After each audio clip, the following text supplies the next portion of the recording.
नमस्कार दोस्तों, कहानी अभी बाकी है। एक बार फिर मैं और गिलवेस्टर भाई ये प्रोग्राम लेकर आपके सामने हाजिर है। गिलवेस्टर भाई फिर त्रिवेंद्रम से मेरे साथ जुड़े हैं।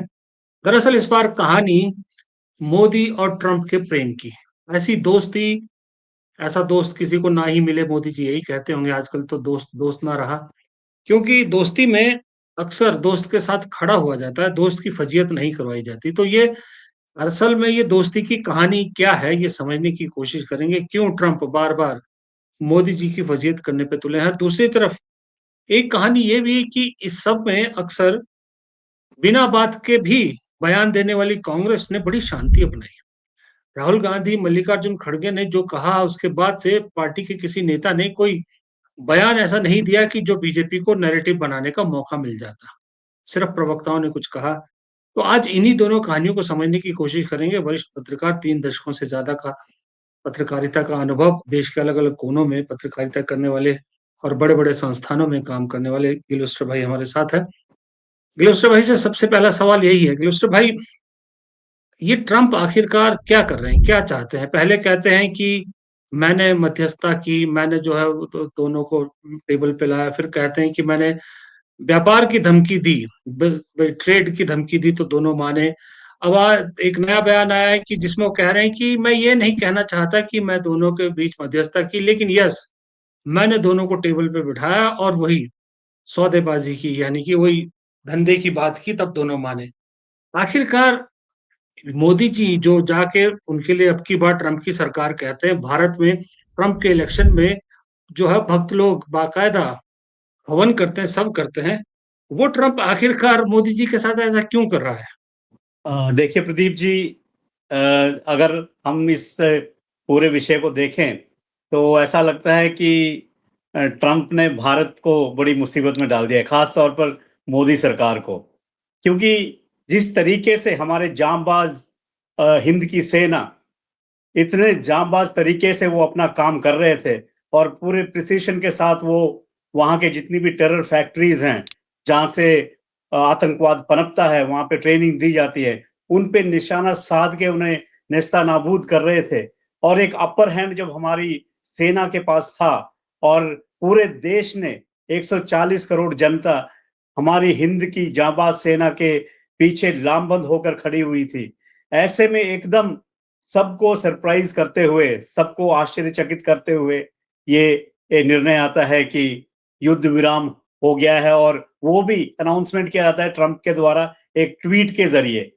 तो उसके चलते जो खलबली मची हुई है, अभी तक जो है सरकार ने भी इस पे अपना रवैया कोई बहुत सही तरीके से सामने नहीं रखा है।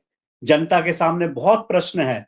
हालाँकि ये कोशिश की जा रही है कि कोई प्रश्न ना उठाए और कोई इस वक़्त अगर कोई प्रश्न उठाता है, तो उसे जो है एक तरह से देशद्रोही या देश के खिलाफ बात करते हुए पाया जा सकता है।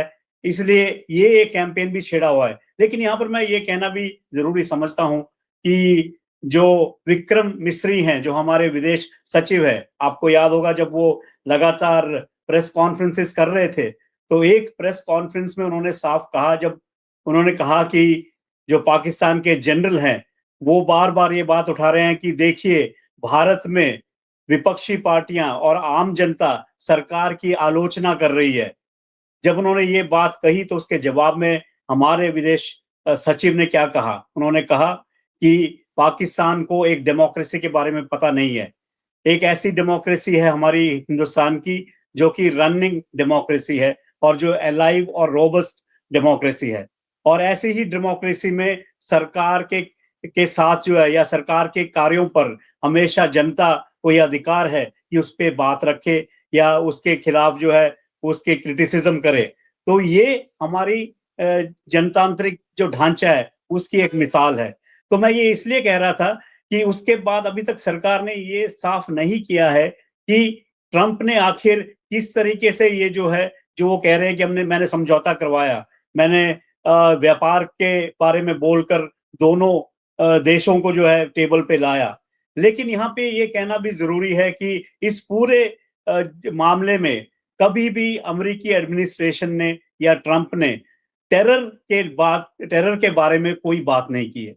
सिर्फ ये कहा है कि हाँ कश्मीर का मुद्दा है, काफी सालों से उनके बीच में चल रहा है। वो तो ये भी कह रहे थे कि 1000 सालों से उनके बीच में मुद्दा चला हुआ है। तो बड़े बड़े ही जो है लाइटली इन चीजों को वो ले रहे थे। टेरर का मुद्दा उन्होंने एक बार भी नहीं उठाया, जो कि हमारे लिए बहुत आश्चर्यजनक है, क्योंकि हमारा तो सबसे बड़ा मुद्दा ही टेररिज्म था। पहलगाम में जो कुछ हुआ वो उसी के ऊपर तो ये प्रतिक्रिया हुई है हिंदुस्तान की, क्योंकि पहलगाम के अंदर जिस तरीके से 26 लोगों का नरसंहार किया गया, और वो भी पाकिस्तानी द्वारा, जो बैक टेररिस्ट है उनके उनके द्वारा, तो वही तो सबसे बड़ा मुद्दा था। लेकिन उस पर इस बार कुछ नहीं कहा गया, ना ही अमेरिकी एडमिनिस्ट्रेशन के द्वारा। इवन बहुत से ऐसे विदेशी राज्य हैं जिन्होंने भारत पाकिस्तान के बीच में समझौते की बात या शांति की बात तो की, लेकिन कभी भी उन्होंने टेररिज्म की बात नहीं की। तो ये एक बहुत बड़ा जी। जो है एक झटका भी है भारत की जो डिप्लोमेसी है उसको देखते हुए। तो इन सब हालात को देखते हुए लगता है कि भारत की सरकार को बिल्कुल साफ-साफ ये कहना होगा कि ये सीज़ फायर अगर किया गया था, तो किस शर्त पे किया गया था और क्या अंडरस्टैंडिंग थी, क्या एग्रीमेंट था? जैसे जैसे गिलुस्टर भाई, आपने एक पॉइंट उठाया डिप्लोमेसी का। डिप्लोमेसी हो गई, फॉरेन पॉलिसी हो गई। तो आपको लगता है कि ये जो अभी जितना भी सिनेरियो हुआ पिछले 10-12 दिन में, जो भी हुआ, खास करके सीज़ फायर के बाद जो हो रहा है, इस सब के बाद भारत को अपनी डिप्लोमेसी या फॉरेन पॉलिसी को रिविजिट करना चाहिए, देखना चाहिए कौन हमारे साथ है सच में दोस्त, कौन नहीं है, किस पे भरोसा किया जाना चाहिए, किस पे नहीं। जिस अमेरिका के लिए कई पुराने दोस्त छोड़ दिए, वो अमेरिका भारत और पाकिस्तान दोनों को बराबर पे रख रहा है। तो इसका मतलब तो ये है कि उसकी नज़र में भारत जो है वो दोस्त नहीं है, एक व्यापारिक सेंटर के अलावा कुछ नहीं है। बिल्कुल प्रदीप जी, ये बहुत ही क्या कहते हैं गलत बात है जो अमेरिका ने की है, जो दोनों को बराबरी पे लाके रखा है। कोई तुलना नहीं है भारत और पाकिस्तान की। भारत कहाँ है और पाकिस्तान कहाँ पे है? पाकिस्तान तो लगभग एक फेल्ड डेमोक्रेसी या फेल्ड स्टेट है। वहां पे तो डेमोक्रेसी के नाम पे कुछ भी नहीं हो रहा है। लेकिन भारत तो एक बढ़ता हुआ देश है और काफी प्रगति कर रहा है। भारत के हर जनता का जो एक तरीके से विकास के लिए जिस तरीके से लोग काम कर रहे हैं, उसकी तुलना तो कोई पाकिस्तान के साथ नहीं की जा सकती।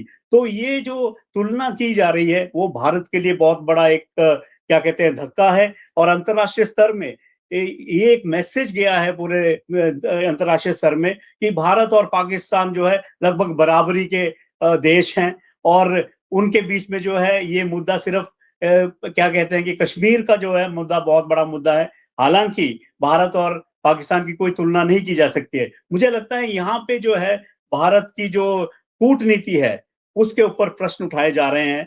क्या हम इस बार विफल रहे हैं? क्योंकि ये कहा गया था कि हमारे विदेश मंत्री और हमारे विदेश कार्य के जो लोग हैं, वो लगातार संबंध बनाए हुए हैं बाकी राज्यों के साथ, देशों के साथ। लेकिन उस तरीके का सपोर्ट हमको इस बार नहीं मिला, जो आमतौर पर भारत के साथ कई देश खड़े हुआ करते थे। लेकिन किसी ने भी जो टेररिज्म के मुद्दे में है, वो खुल के भारत का इस बार समर्थन नहीं किया। वो काफ़ी आश्चर्य वाली बात है। जी। अ, एक चीज़ और निकलती है इससे, जो दावे करते हैं, ट्रम्प ने जो दावे किए कि मैंने कहा let's do business, let's do trade. Trade पे उन्होंने बड़ा ज़ोर दिया और कहा कि उसी की धमकी देके दोनों माने। र हमारी सरकार ने इनडायरेक्टली तौर पर ट्रम्प के उस बयान को खारिज करने की कोशिश की। लेकिन इस बीच एक मुलाकात होती है मुकेश अंबानी की ट्रम्प के साथ। जिसके बाद सवाल उठने लाज़मी है। आपको लगता है कि जो सवाल मुकेश अंबानी की बैठक को मुलाकात को लेकर, और फिर अडानी का जो यूएस में केस चल रहा है, उसकी खबर भी आई थी 5 तारीख को कि भई ट्रम्प प्रशासन से वो कॉन्टैक्ट करने की कोशिश करें। ये दोनों कहीं न कहीं उस ट्रम्प के उस दावे के साथ कनेक्टेड दिखते हैं कहीं आप? देखिए, इसके बारे में अभी तो ख़ैर इतनी ज़्यादा जानकारी सामने नहीं आई है, लेकिन ये ज़रूर है कि जो ये मुलाकातें हो रही हैं, इससे काफ़ी प्रश्न खड़े हुए हैं। हालाँकि इसको विपक्ष की पार्टियों ने भी उठाया है, ख़ासतौर जो अदानी का केस है, उसके बारे में तो विपक्षी पार्टियाँ हमेशा से ये मुद्दा उठाती आई है। और अब क्योंकि मुकेश अंबानी की जो ये बैठक हुई है, इसके डिटेल्स अभी मेरे ख़्याल से आने वाले दिनों में बाहर आएँगे। लेकिन आपका कहना ठीक है कि इससे काफ़ी प्रश्न उभर कर सामने आए हैं, जिसके बारे में जो है भारत सरकार को एक अपनी क्या कहते हैं पोजीशन साफ करनी होगी। लेकिन इस पूरे मामले में क्योंकि ट्रंप बार बार ये कह रहे हैं कि व्यापार व्यापार व्यापार। ट्रंप के लिए भारत के अंदर जो आतंकवाद हो रहा है, या जो पाकिस्तान से ट्रेंड होकर आतंकवादी यहाँ हमला कर रहे हैं, हमारे देश के मासूम लोगों की जान ले रहे हैं, वो मुझे लगता है कि अमेरिका के लिए कोई बहुत बड़ा मुद्दा नहीं है। उनके लिए सबसे बड़ा मुद्दा इस वक्त ये लग रहा है कि केवल व्यापार है।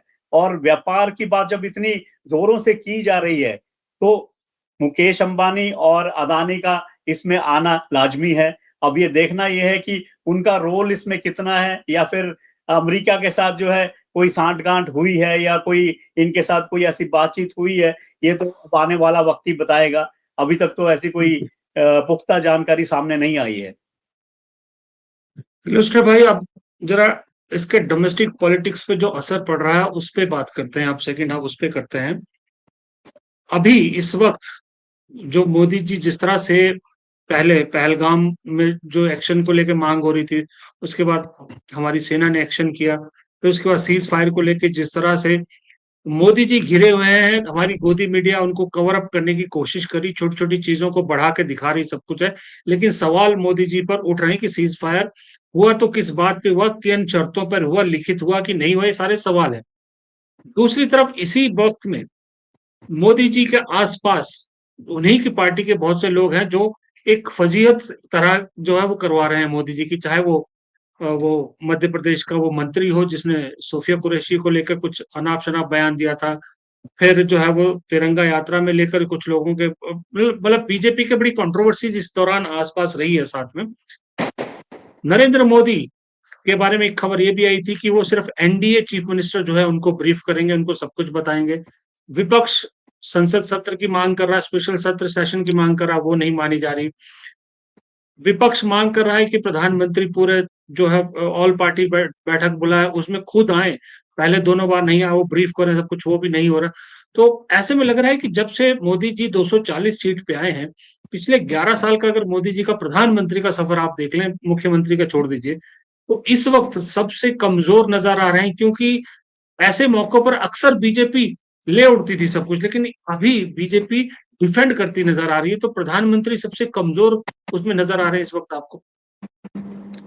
बिल्कुल, ये ऐसा वक़्त है या ऐसा दौर है जिसमें प्रधानमंत्री नरेंद्र मोदी थोड़े कमज़ोर नज़र आ रहे हैं। हालाँकि वो ऐसी पोज़ीशनिंग कर रहे हैं कि कोई कमज़ोरी नहीं है, लेकिन जिस तरीके से इस मामले को डील किया जा रहा है, उससे ये लगता है कि वो एक तो विपक्ष से कन्नी काट रहे हैं, विपक्ष के साथ जो है कोई बातचीत के लिए तैयार नहीं है। और एक तरफ से ये भी कोशिश की जा रही है, क्योंकि जो बहुत बड़ी एम्बैरेसमेंट हुई है एकदम जो सीज़ फायर करने की वजह से, उसके चलते जो है अब थोड़े से वो बैकफुट पे चले गए थे, लेकिन मेरे ख्याल से अब भाजपा और संघ परिवार की जितनी भी संगठन है, वो अब ये कोशिश कर रहे हैं कि इससे कैसे उभरा जाए और इस सेटबैक को इस तरह से दिखाया जाए कि हम जो है इसको एक जीत की तरह सामने रखें। लेकिन जैसे आपने कहा कि विपक्ष ने पहले भी कहा था कि संसद का एक सत्र बुलाया जाए और एक ब्रीफ किया जाए। तो मेरा तो ये मानना है कि अगर मोदी जी और भाजपा की सरकार ये मानती है कि भारतीय सेना की जांबाज जो ये जीत है, तो सारे देश को मिलकर उसको जो है मनाना चाहिए।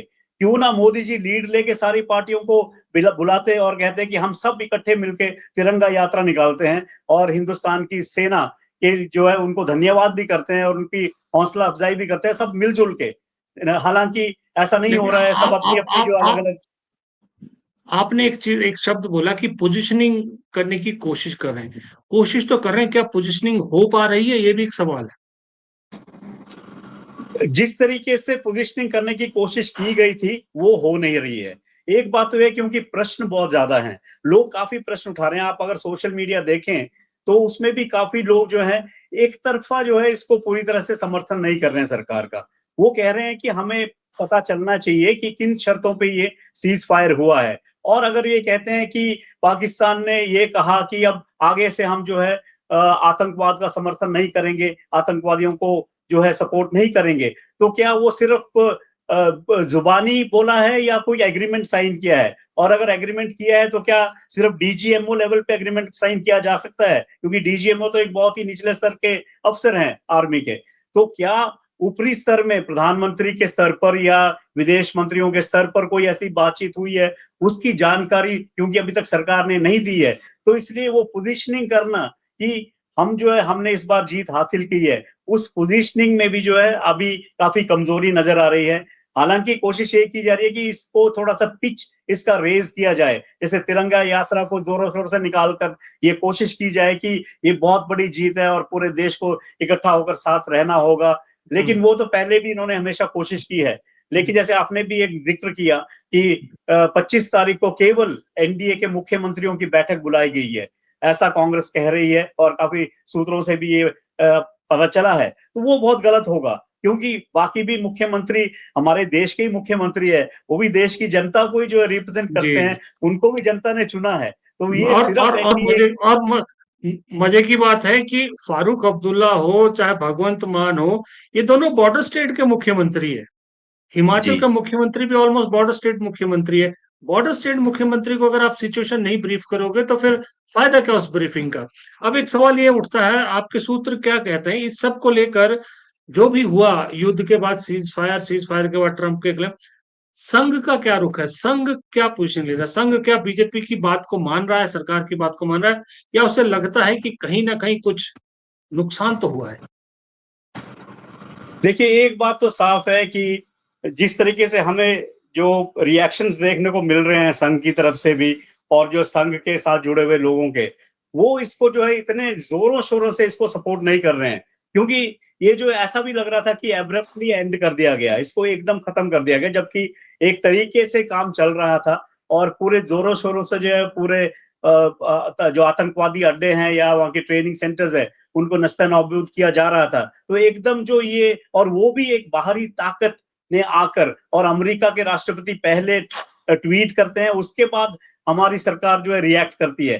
तो वो किसी भी तरह से जो है वो मेरे ख्याल से उसको सपोर्ट करने लायक नहीं होगी कोई भी जो संघ की जितनी भी संगठन है।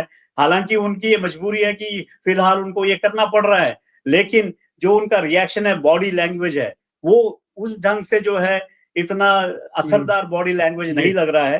थोड़ा सा डिफेंसिव में भी है, लेकिन कोशिश ये कर रहे हैं कि एक कहते हैं ना, to put up a brave face, तो वो ही जो है कोशिश की जा रही है। लेकिन अभी आने वाले दिनों में इस पर और भी प्रश्न होंगे। अभी राहुल गांधी इसके बारे में, उन्होंने अभी तक तो पूरा ये सरकार का वही वही समर्थन किया। वही वही वही आ रहा था, मैं वही आ रहा था कि ये जो आखिरी सवाल मेरा यही था, आखिरी पोर्शन इसका हिस्सा, कि जो इस चीज को लेकर जो विपक्ष की रणनीति, खास करके कांग्रेस की रणनीति है कि चुप रहना, शांत रहना। राहुल गांधी ने सिर्फ एक स्टेटमेंट दिया है लगातार कि हम सरकार के साथ हैं, सेना के साथ है।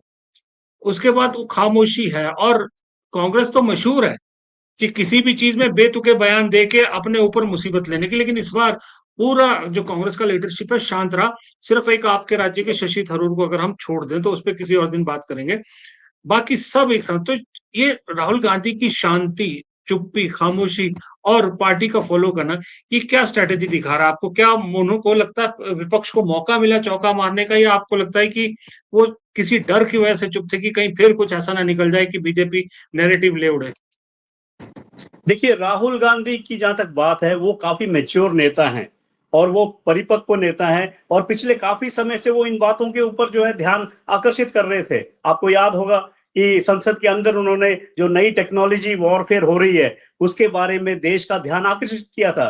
तो यानी वो इन पूरे मुद्दों पर, जैसे ड्रोन टेक्नोलॉजी या फिर जो मिसाइल, जो एयर डिफेंस सिस्टम, उन सब के बारे में उन्होंने काफी विस्तार से बात की। किस तरह से चाइनीज जो है इसमें हस्तक्षेप कर रहे हैं, किस तरह से चाइना जो है पाकिस्तान की मदद कर रहा है, वो सब इस बार खुल के सामने आया है। तो राहुल गांधी इस मामले में काफी, उन्होंने इसके बारे में जो है अध्ययन किया है, इसको काफी बारीकी से उन्होंने इसका अध्ययन करके ही वो अपनी टिप्पणी करते हैं। और इस बार उन्होंने बहुत ही साफ शब्दों में कहा कि मैं भारत की सरकार के साथ हूं, भारत की सेना के साथ हूं। वो एक बहुत ही परिपक्व स्टेटमेंट है, और एक ऐसे स्टेटमेंट है जो भारत की एकता को भी अंतरराष्ट्रीय स्तर में भी सामने रखता है। हालांकि कई जगह से ये भी कोशिश की गई थी कि राहुल गांधी कुछ इसके ऊपर रिएक्ट करें कि क्या ये ठीक है या गलत है, लेकिन उन्होंने जो अभी तक बात रखी है वो काफी मेच्योर बात रखी है, और एक स्टेट्समैन के रूप में उन्होंने इस मामले में जो है अपने रिएक्शन दिए हैं। लेकिन आने वाले समय में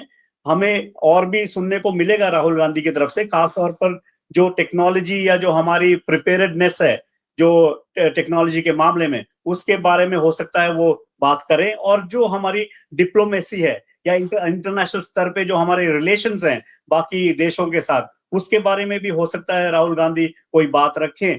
तो वो तो उसका तो हमें इसी में इंतजार करना पड़ेगा, लेकिन ये बात आपकी सही है कि इस बार राहुल गांधी ने बहुत ही मैच्योर रिएक्शन दिया है, बहुत ही परिपक्व जो प्रतिक्रिया रही है उनकी, एक स्टेट्समैन की प्रतिक्रिया रही है।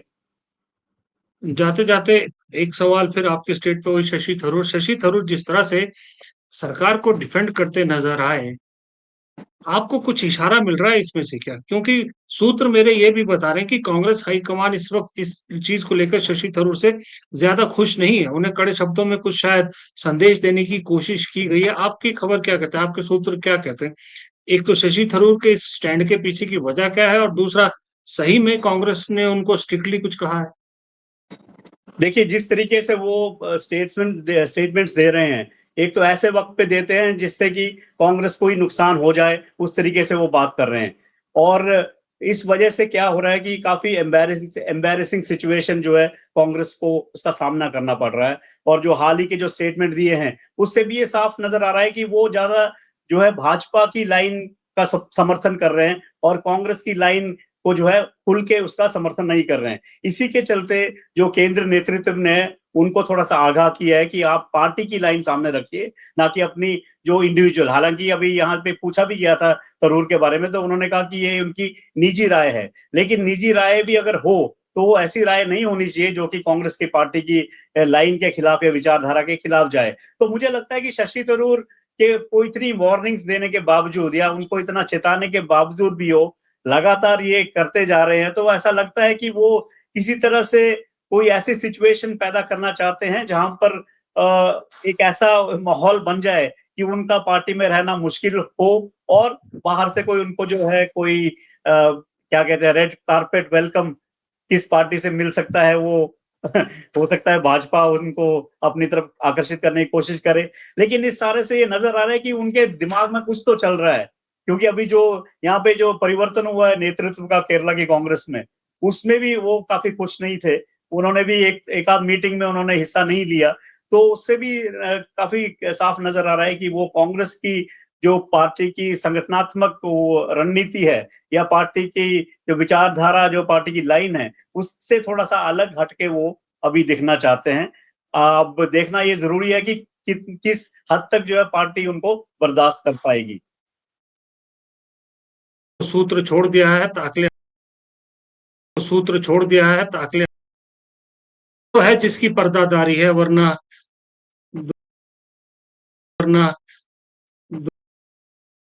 करते हैं। गिलस्टर भाई आपका बहुत बहुत शुक्रिया, आप हमसे बहुत बहुत शुक्रिया, आप हमसे